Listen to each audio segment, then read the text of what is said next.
जी हाँ भैया बताइए। आज का हमारा जो शांतिपूर्वक प्रोग्राम था कि हम आज वसुंधरा राजे मैडम और यूनुस खान का विरोध करने के लिए आज रोडेज वाले सारे इकट्ठे हो रहे थे राजस्थान से, लेकिन राजस्थान सरकार ने ऐसी दमनकारी नीति अपना करके सारे पुलिस वाले हमारे पीछे ऐसे लगा दिए जैसे हम कोई आतंकवादी हों, कहीं पाकिस्तान से आए हों। हम समझ नहीं पा रहे हैं कि हम अपना शांतिपूर्वक सारा काम कर रहे हैं। रात भर रात के 12 बजे से हम इस तरह से भाग रहे हैं जैसे कोई जंगली जानवर भाग रहा हो। घर तक आ रहे हैं हमारे घर पे से सब जगह से उठा के ले गए लोगों को। समझ नहीं, अभी 150 से ज़्यादा रोडवेज के कर्मचारियों को इन्होंने अंदर कर दिया। समझ नहीं आ रहा कौन सा अपराध कर लिया हमने ऐसा। अपने हक की मांगे मांगना कोई गुनाह है तो हमने वो गुनाह किया है, उसकी क्या सज़ा हो सकती है समझ नहीं पा रहे हम।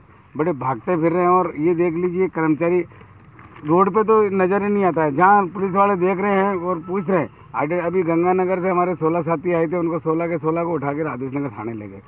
उसके बाद के अंदर सीकर से आए थे, उनको उठा के ले गए। रेलवे स्टेशन से पकड़ के ले गए। मतलब 4 बर तो कितनी दूर है सर। उनको मतलब किस बात का डर है? हम समझते कि आप सब कुछ सही है और आपकी इच्छा भी है सब कुछ देने की। दिक्कत कहाँ आ रही है? पकड़ के ले जाने कहाँ दिक्कत आ रही है? हम कोई अपराधी थोड़ी है। हमने को ऐसा क्या अपराध कर दिया हमने? कौन से उससे हो और आपका नाम और कौन से? मैं संयुक्त मोर्चा से हूँ। मेरा नाम विजय सिंह चौहान है।